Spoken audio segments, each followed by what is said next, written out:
banyak yang mengalami permasalahan itu, permasalahan kekerasan ya. Kalau kemudian kekerasan ya. Iya, banyak yang ditipu juga Pak. Kayak mereka dijadikan admin judi kayak gitu-gitu. Ya, semua gitu. Mereka nggak bisa keluar karena mereka juga terjangkit kejahatan di situ. Jadi kan mereka kan dipaksa untuk ini. Jadi dipaksanya, ya kalau kamu lapor kamu juga kenal kan, kamu juga ikut tipu. Makanya pemerintah setahu aku ada bikin peraturan sekarang terbaru, baik legal dan ilegal dibatasi ya, karena kalau tidak salah Kamboja ini. Dibatasi gimana? Jadi gini, Pengirimannya Pak? bukan keberangkatannya. Nih. Baru banget Bu ini. Baik legal dan ilegal. Ini bukan Pak, dari KP2MI, P2MI tak ada penempatan tenaga kerja ke Kamboja. Ya itu ya, ini berita baru kan? Aku soalnya nggak bisa lihat. Ya benar ya? Iya. Baru 1-2 minggu yang lalu ini harusnya. Oh, bulan lalu ini.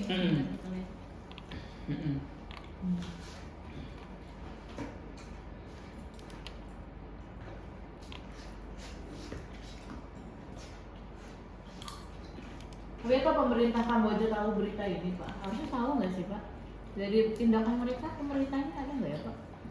Ada, mereka bekerja sama dengan kepolisian kita. Oh.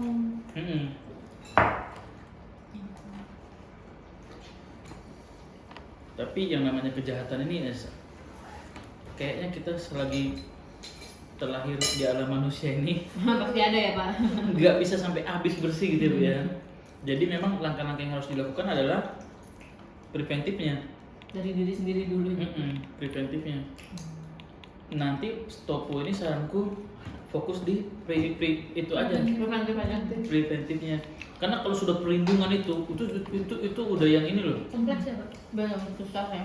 Kompleks. Untuk menyelamatkan orang, kita itu misalkan harus tahu titik koordinat lokasinya, dia harus share log, dan itu harus dalam waktu sekian 24 jam harus ada kirim protokoler gitu-gitu. Itu memang bukan sudah Pak. ranah KBRI gitu ya Pak? Sebagai apa, perwakilan Indonesia di luar. Kan dari kita juga kalau mau pelaporan langsung ke kontak person, dan kita kontak person langsung ke bagian mana? Ya. Kayak bagian kementerian gitu. Jadi kalaupun ternyata dari tempatnya di mana, kita bisa ngasih tahu lokasinya. Itu aja sih paling Pak, yang paling bisa kita ituin lakuin. Sebagai salah satu portal utama itu tadi Pak.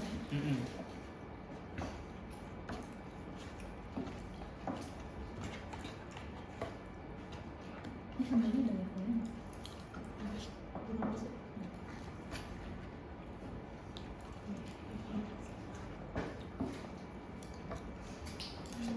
Tapi gaungnya Stopo ini akan sangat besar. Ya, untuk itu perlu direncanakan baik-baik Pak. Ini kan kita baru mulai. Karena belum ada yang Masa sih Pak belum ada yang mikirin Pak? wadah resmi di bawah institusi seperti UI, wadah yang resmi begini Bu, preventif dan perlindungan, murni sosial aktivitasnya, ada portalnya, ada ABCD begini rapi gini, belum ada Bu. Ini baru, maksudnya sekalinya ada pasti itu punya pemerintah gitu loh. Manusia mana Bu? Coba coba aja ketik di Google, coba wadah perlindungan, pasti itu semua punya pemerintah semua rata-rata. Coba. Karena manusia mana yang mau mengambil resiko, nyawanya kan terancam di chat ini gitu. Pasti punya pemerintah atau enggak ya itu punya organisasi apa namanya itu PPI dan lain-lain. PPI juga terafiliasi dengan KBRI setempat kan? Iya. Kami kan reporting juga ke KBRI kan. Tuh kan belum ada kan yang seperti Stopo.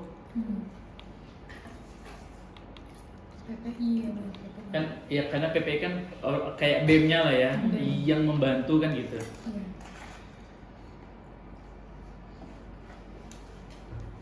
Gitu Bu. Tidak banyak orang, kalau Ibu bilang emang masa Jun nggak ada orang yang kepikiran banyak Bu. dari ribuan orang yang kepikiran, yang berani melangkah mungkin cuma 10 orang, yang berani merealisasikan dengan segala konsekuensinya baru satu ini aja, satu aja loh gitu. Nah, sebetulnya kita nanti tuh lebih mikirin tentang bagaimana semua punya awareness, Betul, minimal gitu dan dulu. ketika awareness itu terjadi, mereka punya portalnya gitu loh.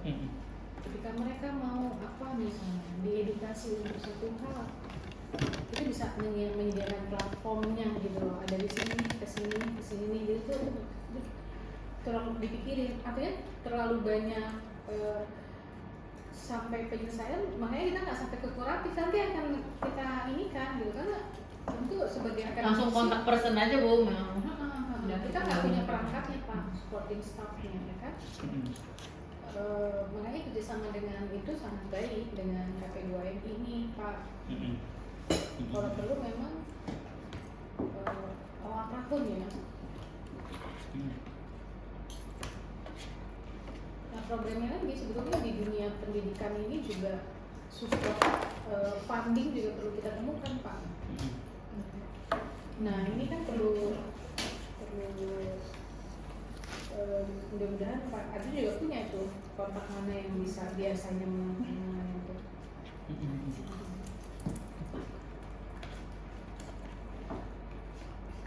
Setahu saya Pak, dari KP2MI itu ngadain migran care juga ya Pak buat preventif. Nah itu ranah kerjanya tuh apa gitu rencananya migran care? Kalau Bapak tahu. Memberikan informasi kiat-kiat ini, Kiat-kiat langkah-langkah buat orang Indonesia yang bekerja di luar negeri, apa saja yang harus diperhatikan, yang harus disiapkan, yang harus diwaspadai, pencegahannya seperti apa gitu.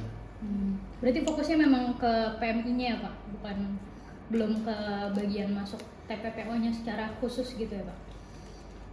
Atau gimana? Karena dia kementerian baru ya, akan mengurus itu mereka. Mereka akan mengurus, sebenarnya bukan akan, mereka sebenarnya sedang mengurus juga PMI kita yang lagi membutuhkan pertolongan negara ya. Sedang diurus oleh KP2MI juga, tapi kan ini ya apa namanya bertahap ya.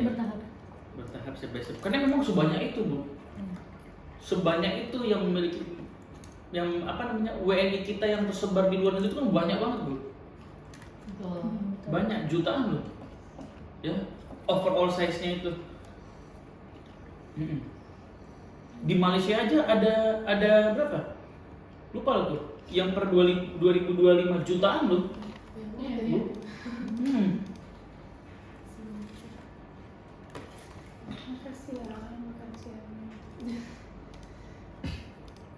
Karena saya kebetulan juga lagi menyusun TA tentang ini Pak, PMI di Arab Saudi. Saya pernah sempat baca data dari KP2MI itu total yang tercatat ya Pak, itu ada sampai 300-400 ribu, tapi di luar itu tentu lebih banyak gitu di Arab Saudi.